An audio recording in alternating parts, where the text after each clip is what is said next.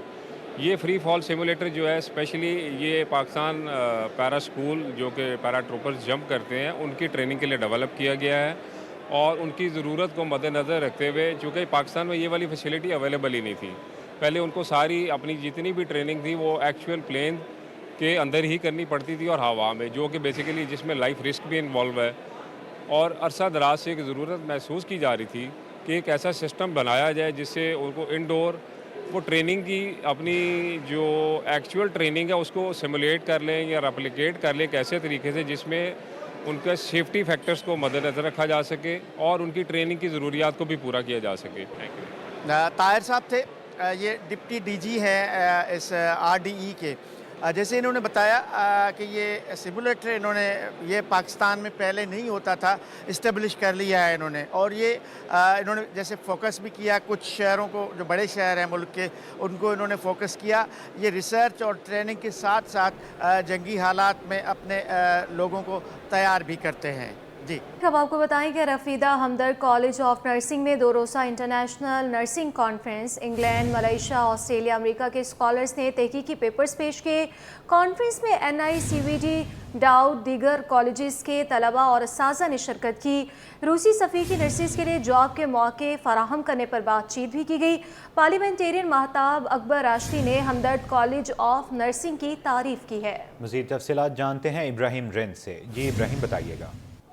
جی دیکھیں، بالکل رفیدہ Hamdard college of nursing میں 2 روزہ انٹرنیشنل نرسنگ کانفرنس منعقد ہوئی، جس میں پاکستان سمیت دنیا بھر کے ماہرین جو کہ نرسنگ سے تعلق رکھتے ہیں انہوں نے شرکت کی۔ اس کانفرنس میں انگلینڈ، ملائیشیا، آسٹریلیا، امریکہ کے اسکالر نے بھی شرکت کی، جنہوں نے تحقیقی پیپرز جو ہے وہ پیش کیے، جبکہ کانفرنس میں NICVD اسپتال، ڈاؤ، لمز اور دیگر کالج آف نرسنگ تعلق رکھنے والی پرنسپل اور فیکلٹی کے ممبران نے بھی اس میں شرکت کی۔ اس حوالے اس دوران جو ہے روسی سفیر نے نرسز کے لیے وہاں پہ روس کے اندر جاب فراہم کرنے کے حوالے سے بھی تفصیلی بات کی، جبکہ اس کے علاوہ دیگر جو اس میں شریک تھے، جس میں کانفرنس میں پارلیمنٹیرین مہتاب اکبر راشدی سمیت جو نرسنگ کی جو ہیں انچارج ہیں، انہوں نے بھی چانسلر ہیں ہمدرد یونیورسٹی کی سعدیہ راشد صاحبہ، انہوں نے بھی اس حوالے سے کہا کہ یہ نرسنگ کے حوالے سے اس طرح کی انٹرنیشنل نرسز کانفرنس جو ہے وہ آنے والے دور میں ایک مستقبل ہوگا، اور اس سے مزید بہتری آئے گی نرسنگ کے شعبے میں، کیونکہ پاکستان سمیت دنیا بھر میں نرسز کا جو وقار ہے وہ بڑھتا جا رہا ہے۔ اس حوالے سے یہ شعبہ طب میں جو ریڑھ کی ہڈی کی حیثیت رکھتی ہے، تو نرسز کو مزید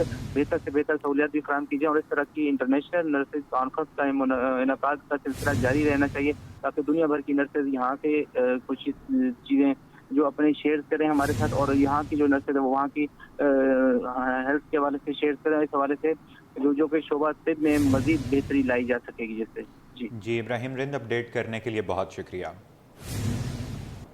گورنر سندھ سے اماراتی کونسل جنرل کی ملاقات، UAE کے قومی دن کی مناسبت سے منعقدہ تقریب میں شرکت کی دعوت۔ گورنر کامران ٹیسوری بولے UAE نے ہر مشکل وقت میں پاکستان کا بھرپور ساتھ دیا، UAE کے سرمایہ کار پرکشش شعبوں سے بھرپور استفادہ حاصل کر سکتے ہیں۔ مزید اطلاعات حاصل کر لیں گے سید زبیر راشد سے، بتائیے گا زبیر۔ ہاں جی بالکل، دیکھیں گورنر سندھ محمد کامران خان ٹیسوری کی متحدہ عرب امارات کے کونسل جنرل وقیت عتیق الجمیتی سے گورنر ہاؤس میں ملاقات ہوئی ہے۔ وقیت عتیق الجمیتی کی جانب سے کسی بھی قومی دن کی مناسبت سے منعقدہ تقریب میں شرکت کی دعوت جو ہے گورنر سندھ کامران ٹیسوری کو دی گئی ہے۔ اس موقع پر گورنر سندھ کامران ٹیسوری نے کہا کہ متحدہ عرب امارات نے ہر مشکل وقت میں پاکستان کا بھرپور ساتھ دیا ہے۔ صوبے میں پرکشش شعبوں میں متحدہ عرب امارات کے سرمایہ کار بھرپور استفادہ حاصل کر سکتے ہیں۔ اس موقع پر کونسل جنرل وقیت عتیق الجمیتی نے کہا کہ صوبے کے مختلف شعبوں میں UAE کی سرمایہ کار دلچسپی رکھتے ہیں۔ آئیڈیا 2024 نمائش پاکستان کی ناقابل تسخیر دفاع کا اظہار ہے۔ جی بہت شکریہ سید زبیر راشد آپ کا۔ اسٹاک ایکسچینج میں کاروباری ہفتے کے آخری روز دوسرے سیشن میں اتار چڑھاؤ کا رجحان، صبح مارکیٹ میں انڈیکس کی 99,600 کی بلند ترین سطح پر ٹریڈ کی گئی تھی، اب 100 انڈیکس 98,865 پر پہنچ گیا۔ مارکیٹ کی کیا صورتحال ہے، جانتے ہیں ایاز رانا سے۔ جی ایاز۔ جی بالکل، اگر ہم بات کریں کاروباری ہفتے کا دوسرے سیشن کی تو مارکیٹ نے آغاز تو اچھا لیا ہے، لیکن مارکیٹ میں اب ہم دیکھ رہے ہیں کہ اتار چڑھاؤ کا شکار ہو چکی ہے۔ جو صبح کی تیزی تھی اب اس میں تھوڑا سا بریک لگا ہے اور مارکیٹ میں اب لوگ جو ہیں سرمایہ کا منافع کے خاطر جو ہے وہ شیئرز کو فروخت کرنے کو ترجیح دے رہے ہیں۔ شہریار بٹ سے جان لیتے ہیں، شہریار ہمارے ساتھ موجود ہے۔ شہریار، کیا مارکیٹ کی جو صبح کی تیزی تھی 99 کے اوپر جانے کے بعد کیا ریزسٹنس دکھا رہی ہے مارکیٹ کے اندر؟ دیکھیں، اب فرائیڈے یوزلی ویسے ہی پریشر ہوتا ہے مارکیٹ کے اندر، اور آج تو مارکیٹ نے کمال ہی کر دیا۔ مارکیٹ نے ان ایکسپیکٹڈلی پہلے 98,000 بریک کیا، پھر 99,000 انڈیکس بھی بریک کیا، 99,600 کا ہائی کرنے کے بعد مارکیٹ جب بھی ہائی سائڈ کے اوپر آتی ہے، آج ہم اب سے بات کرتے ہیں کہ مارکیٹ میں ایک پریشر آتا ہے، پروفٹنگ آتی ہے، وہی کچھ ہم دیکھنے میں آ رہا ہے۔ مارکیٹ میں اتار چڑھاؤ آتے رہیں گے، سوئنگز آتے رہیں گے مارکیٹ کے اندر، لیکن اوور آل ٹرینڈ بازار کا ہمیں تیز ہی لگتا ہے، اپ سائڈ کے اوپر نظر آتا ہے، کیونکہ اے ڈی آر کے حوالے سے جو اسٹیٹ بینک نے ڈائریکشن جاری کی ہے، اس کے بعد جو پیسہ پارک ہوا ہے ٹریلین آف روپیز جو فکس انکم میں پارک ہوا ہے، وہ بھی پاکستان اسٹاک مارکیٹ میں ایکویٹی مارکیٹس کے اندر آنا ہے، اور پھر اس کے ساتھ ساتھ انٹرسٹ ریٹ آنے والے دنوں میں کم ہونے جا رہا ہے۔ تو سرمایہ کار یقینی طور پہ یہ چیزیں بھی اپنے مائنڈ میں رکھے ہوئے ہیں، لیکن مارکیٹ میں بہت زیادہ ڈے ٹریڈرز بھی ہوتے ہیں جو کہ شارٹ ٹرم کے لیے مارکیٹس کے اندر انٹری لیتے ہیں، وہ اپ سائڈ کے اوپر بیچتے ہیں تو مارکیٹ تھوڑی نیچے آتی ہے۔ تو میرے خیال میں ان چیزوں سے گھبرانا نہیں چاہیے، اور اگر آپ مارکیٹ میں انویسٹمنٹ کے پوائنٹ آف ویو سے کام کر رہے ہیں، آپ کی بنیاد اگر مستحکم ہے تو آپ کو اپنے اسٹاکس کے اوپر ریلائی کرنا چاہیے۔ جو اسٹاکس آپ نے بائی کیے ہوئے، جن کمپنیز کے آپ نے اسٹاکس بائی کیے ہوئے، ان کے اوپر آپ کو کانفیڈنس رکھنا چاہیے۔ شہریار نے جس طرح ہمیں تفصیل بتایا کہ تمام چیزیں جو ہیں اس وقت مارکیٹ کو سپورٹ کر رہی ہیں، مارکیٹ میں کوئی ایسی اس وقت سیاسی منظرنامے کے علاوہ کوئی ایسی خبر نہیں ہے جو کہ مارکیٹ کو ڈیمیج کر سکے۔ باقی مارکیٹ میں ٹرینڈ بولش ہی ہے اور مارکیٹ ایک اچھی پرفارمنس دکھاتی ہوئی لگتی ہے، لیکن آج کی اگر ہم بات کریں تو مارکیٹ پہ صبح کے مقابلے میں اب پریشر نوٹ کیا جا رہا ہے۔ جی، چینی کمپنی کو معدنی وسائل کی جگہ مٹی بجری بیچنے کا مقدمہ ایف آئی اے نے ملزم ذیشان کو عدالت میں پیش کر دیا۔ ملزم کو 5 روزہ جسمانی ریمانڈ پر پولیس کے حوالے کر دیا گیا۔ اسی پر مزید تفصیلات بتائیں گے جواد آصف۔ جی بالکل، دیکھیں، معدنی وسائل کی بجائے چینی کمپنی کو 11 کروڑ روپے کی مٹی اور بجری بھیجنے کا مقدمہ ہے، فراڈ اور دھوکہ دہی کا مقدمہ ہے، جس کی سماعت ایف آئی اے کی خصوصی کورٹ جوڈیشل مجسٹریٹ جنوبی کی عدالت میں ہوئی ہے، جہاں پر ملزم ذیشان افضل کو مجسٹریٹ کے روبرو پیش کیا گیا۔ ایف آئی اے کے تفتیشی افسر نے ملزم کے جسمانی ریمانڈ کی اصلاح کی، جس پر عدالت نے ملزم کا 5 روزہ جسمانی ریمانڈ منظور کرتے ہوئے آئندہ سماعت پر تفتیشی افسر سے پیش رفت رپورٹ بھی طلب کر لی ہے۔ اب ملزم کو جو ہے وہ F I A corporate crime circle نے جو ہے وہ I A Chundrigar road پر رائٹرز چیمبرز پر کارروائی کرتے ہوئے گرفتار کیا تھا، اور اس پر جو ہے وہ مقدمہ درج کیا تھا۔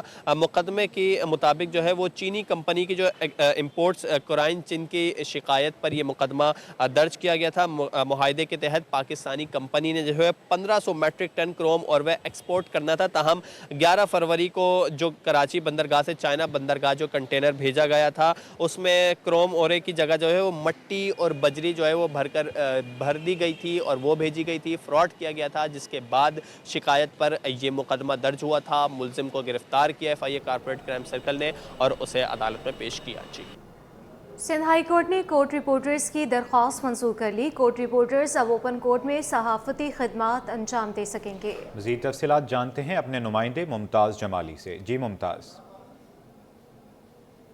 بالکل، دیکھیں جی، آج سندھ ہائی کورٹ کے چیف جسٹس کی سربراہی میں 2 رکنی بینچ نے کورٹ رپورٹنگ پر پابندی سے متعلق جو پیمرا کا نوٹیفیکیشن تھا اس کے خلاف دائر درخواست پر فیصلہ سنا دیا ہے۔ عدالت نے کورٹ رپورٹرز کی پابندی سے متعلق جو کورٹ رپورٹر کی جانب سے دائر درخواست تھی وہ منظور کر لی ہے، اور تمام کورٹ رپورٹرز کو اوپن کورٹ میں جو ہے رپورٹنگ کرنے کی اجازت دے دی ہے۔ یہ پیمرا کی جانب سے نوٹیفیکیشن جاری کیا گیا تھا، جس میں جو اوپن کورٹ میں رپورٹنگ کی جاتی تھی اس پر پابندی سے متعلق احکامات جاری کیے گئے تھے۔ اس کے خلاف جو ہے پاکستان یونین آف جرنلسٹ اور کورٹ رپورٹر کی جانب سے یہ درخواست دائر کی گئی تھی، جس میں پیمرا اور وزارت اطلاعات سمیت دیگر کو اس میں فریق بنایا گیا تھا، اور اس میں جو درخواست گزار کے جانب سے وکیل ہیں وہ طارق منصور اور موز جعفری عدالتوں میں پیش ہوتے رہے، لہٰذا آج عدالت نے کورٹ رپورٹر کی جو درخواست تھی وہ منظور کر لی ہے۔